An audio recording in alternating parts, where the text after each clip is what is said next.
Hello बच्चों, let's start this question. So this question says, if a body falls from a height, bounces from ground, and again goes upward with the loss of part of its energy. So first question is, how will its potential energy changes?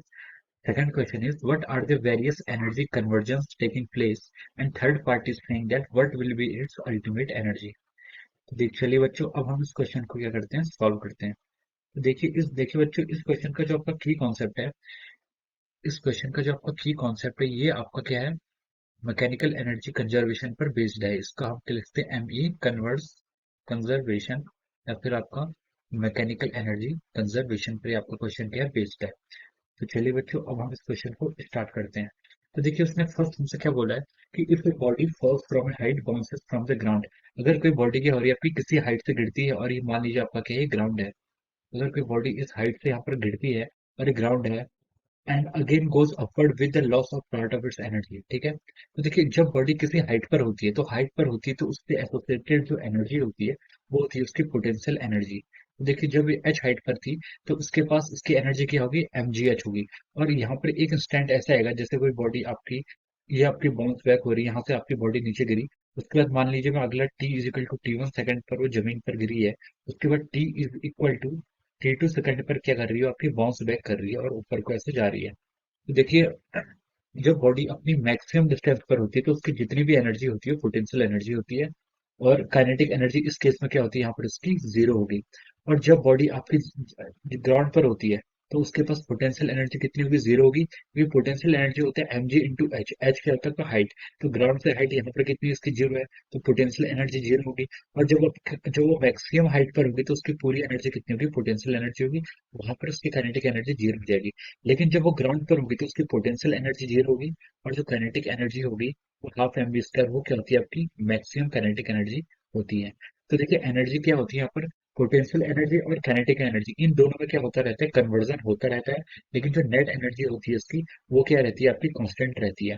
तो देखिए, उसने पूछा है कि जब body क्या रहती है, goes upward with the loss of part of its energy, how will it's potential energy changes. तो जैसे ही बॉडी आपकी ऊपर की तरफ मूव करेगी, देखिए, जब बॉडी यहाँ पर उसको बाउंस बैक हुई, जब वो आपकी यहाँ पर बॉल आपके ऐसे ग्राउंड पर आई, तो ग्राउंड पर आएगी, तो उसकी जितनी भी एनर्जी होगी, वो क्या होगी, काइनेटिक एनर्जी होगी।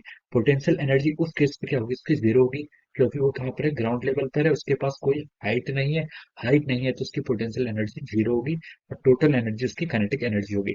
लेकिन जैसे जैसे बॉडी आपकी क्या करती है, ऊपर को मूव करते रहती है, मान लीजिए at any time T ball आपकी यहाँ पर पहुंच गई है, तो देखिए इस इंस्टेंट पर क्या होगा, इसके पास क्या होगी, कुछ पोटेंशियल एनर्जी भी होगी, क्योंकि अभी इसके पास क्या आ गई है, मान लीजिए कुछ हाइट एच वन हाइट आ गई है।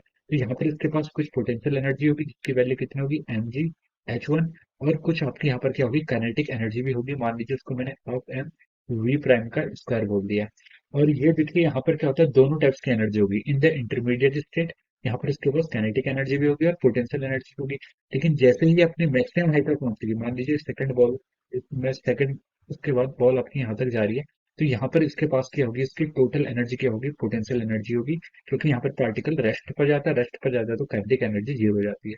तो फर्स्ट क्वेश्चन में उसने हमसे यही पूछा है कि how will it's potential energy changes, उसकी पोटेंशियल एनर्जी कैसे चेंज होगी। तो जैसे ही वो ग्राउंड से ऊपर की तरफ जाएगी, तो उसकी पोटेंशियल एनर्जी क्या होगी, इंक्रीज होगी। तो हम यहाँ पर लिख सकते हैं, it's potential energy after bouncing back increases. उसकी पोटेंशियल एनर्जी क्या होती है, आपकी इंक्रीज होती है। और एट द मैक्सिमम हाइट पर वो मैक्सिमम हो जाएगी। और उसके बाद उसकी पोटेंशियल एनर्जी डिक्रीज होगी जब वो नीचे को आएगी, और काइनेटिक एनर्जी क्या होती है, इंक्रीज होती है। तो this is our first question answer. और सेकंड क्वेश्चन को उसने हमसे पूछा हुआ है कि what are the various energy conversion taking place. तो यहाँ पर सिर्फ आपकी दो ही एनर्जी होगी, अनलेस यहाँ पर हमें एयर रेजिस्टेंस या फिर कोई अदर कंस्टेंट यहाँ पर नहीं दिया हुआ है। तो यहाँ पर दो ही एनर्जी होगी, सिर्फ क्या, काइनेटिक एनर्जी और पोटेंशियल एनर्जी। और kinetic energy plus potential energy में क्या होता रहेगा, कन्वर्जन होता रहेगा। और लेकिन जो इसकी टोटल एनर्जी होगी, मैकेनिकल एनर्जी, ये कंजर्व रहेगी। कभी इसकी काइनेटिक एनर्जी होगी, तो और कभी इसकी पोटेंशियल एनर्जी होगी। और उन दोनों का सम क्या होगा, ऑलवेज क्या होगा, इक्वल होगा, टोटल मैकेनिकल एनर्जी के इक्वल होगा। यहाँ पर कोई भी किसी भी प्रकार का डिसिपेशन नहीं है, तो टोटल एनर्जी क्या रहेगी, कंजर्व रहेगी। तो वेरियस फॉर्म्स ऑफ एनर्जी क्या है, एक तो काइनेटिक एनर्जी है, और दूसरी एनर्जी क्या है, आपकी पोटेंशियल एनर्जी। तो ये आपकी दो टाइप्स की एनर्जी है। अब देखिए, थर्ड में उसने बोला है कि what will be it's ultimate energy, उसकी अल्टीमेट एनर्जी क्या होगी। अल्टीमेट एनर्जी यही है कि उसकी टोटल मैकेनिकल एनर्जी क्या होगी, इसकी total mechanical energy is conserve. उसकी टोटल मैकेनिकल एनर्जी कंजर्व रहेगी, लेकिन एनर्जी क्या होता है, अपनी फॉर्म चेंज करते रहेगी। कभी काइनेटिक एनर्जी, फिर कभी काइनेटिक एनर्जी जीरो होगी। काइनेटिक एनर्जी जिस वक्त जीरो होगी उस वक्त उसकी पोटेंशियल एनर्जी मैक्सिमम होगी। लेकिन जैसे जैसे बॉल आपकी क्या करेगी, यहाँ से मान लीजिए बॉल यहाँ से आपके ऊपर को जा रही है, तो देखिए ग्राउंड पे जब थी उसकी पोटेंशियल एनर्जी कितनी थी, जीरो थी। टोटल एनर्जी काइनेटिक एनर्जी थी।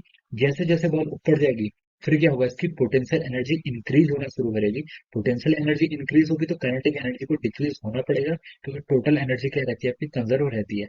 और जब वो मैक्सिमम हाइट पर पहुंच जाएगी, मैक्सिमम हाइट पर क्या होगा, उसकी जितनी भी एनर्जी होगी वो सारी पोटेंशियल एनर्जी होगी, वहां पर काइनेटिक एनर्जी जीरो हो जाएगी मैक्सिमम हाइट पर आके, ठीक है। तो एनर्जी यहाँ पर सिर्फ आपका कंजर्व होता रहता है। तो टोटल मैकेनिकल एनर्जी इसमें क्या रहेगी, आपकी कंजर्व रहेगी। So this is the explanation of this question. I hope you all understood this concept. All thank you and all the best.